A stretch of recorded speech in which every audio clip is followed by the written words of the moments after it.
नमस्कार बंधुरा आज के आमी एक मिष्टि रेसिपि आपनादेर संगे शेयर करब। एकदम दोकानेर मतो नरम तुलतुले चित्रकूट मिष्टि रेसिपि आपनादेर संगे शेयर करब।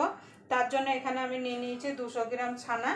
छानाटाके भालो करे एकटु आगेर थेके मेखे नेब।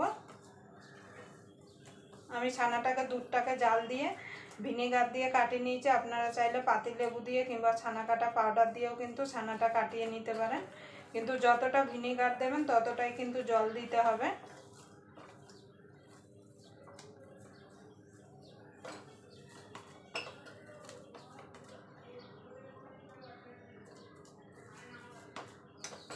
দেখুন বন্ধুরা, আমি ছানাটা ভালো করে মেখে নিয়েছি। আমি কিভাবে একদম দোকানের মতো চিত্রকূট মিষ্টিটা বানাই তার জন্য আপনারা পুরো ভিডিওটা দেখবেন। আশা করি আপনাদের ভালো লাগবে।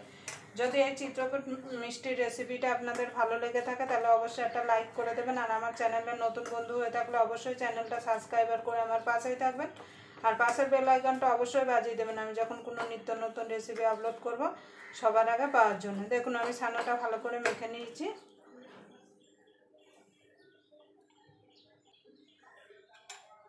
দিয়ে দেবো 2 চামচ সুজি,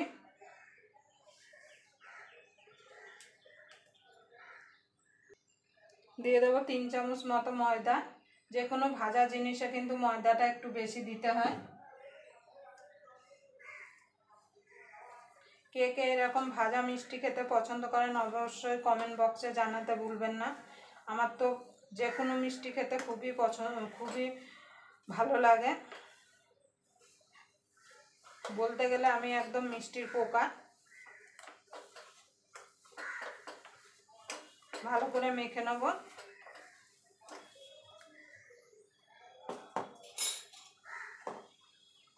একটুখানি দিয়ে দেবো বেকিং পাউডার।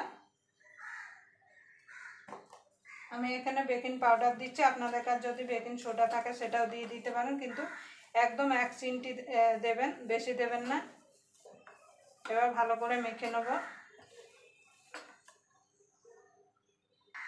দেখুন বন্ধুরা ভালো করে মেখে নিয়েছি। এবার এইভাবে লেচি কেটে নেব।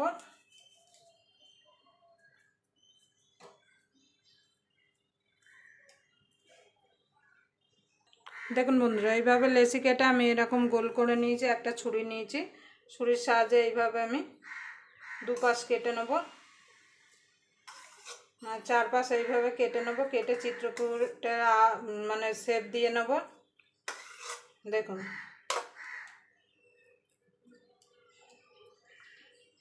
এইভাবে সবগুলো আমি গড়ে নেব। দেখুন বন্ধুরা চিত্রকূট মিষ্টিগুলো আমি গড়ে নিয়েছি। এবার এটা সাইডে রেখে ভাজার জন্য কড়াই বসিয়ে গ্যাসের উপর একটা কড়াই বসিয়ে দেবো।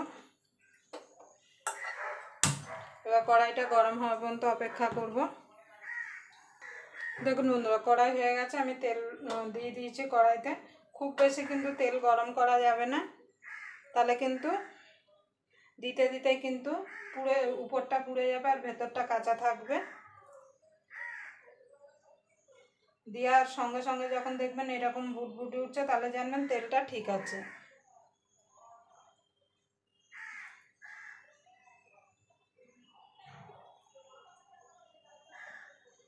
এইভাবে আমি যতগুলো হবে ততগুলো দিয়ে দেবো।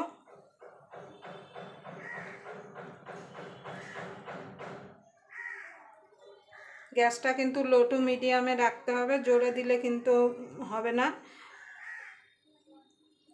লো টু মিডিয়ামে রেখে লাল লাল করে ভেজে নিতে হবে। দেখুন বন্ধুরা এগুলো ভাজা হয়ে গেছে, তুলে নেব। এইভাবে বাকিগুলো আমি ভেজে নেব।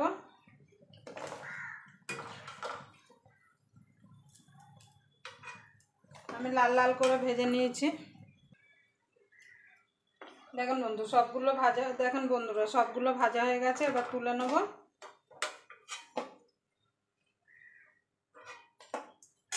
এবার তেলটা সাইডে রেখে শিরাটা বানিয়ে নেব।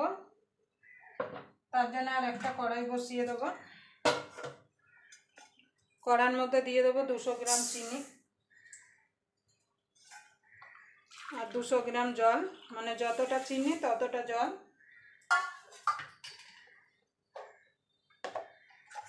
এবার ফোটা পর্যন্ত অপেক্ষা করব।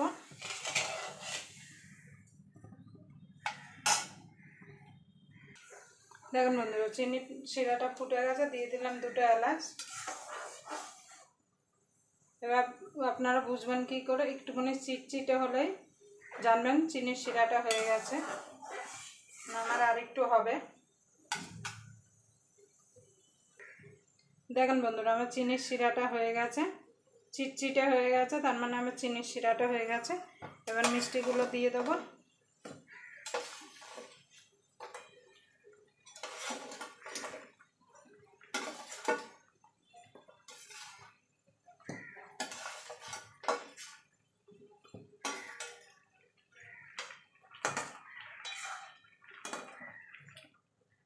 এটাকে 1 মিনিট মতো ফুটিয়ে তারপর নিভিয়ে 1 ঘন্টা মতো ঢেকে রাখলে সুন্দরভাবে মিষ্টিগুলোর মধ্যে শিরা ঢুকে যাবে আর সুন্দর নরম হয়ে যাবে মিষ্টিগুলো।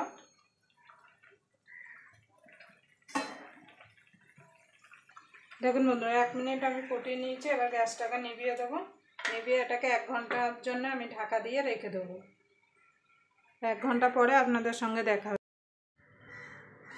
দেখুন বন্ধুরা, 1 ঘন্টা হয়ে গেছে। 1 ঘন্টা পরে খুলেছে, দেখুন দেখুন কত সুন্দর, দেখুন রস ঢুকেছে। একটা আমি কেটে দেখাচ্ছি। দেখুন কত সুন্দর রস ঢুকেছে। আর দেখুন দেখুন দেখুন কতটা নরম আর সফট হয়েছে।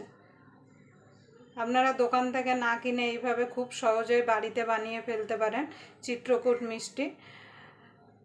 স্বাদে কিন্তু দোকানের থেকে কিছু কম হবে না। দেখুন সুন্দরভাবে রসও ঢুকেছে। দেখুন আর কত সুন্দর নরম হয়েছে। দেখুন, আবার আপনাদের সঙ্গে কোনো নতুন রেসিপি নিয়ে দেখা হবে। ততক্ষণ পর্যন্ত আপনারা ভালো থাকবেন, সুস্থ থাকবেন।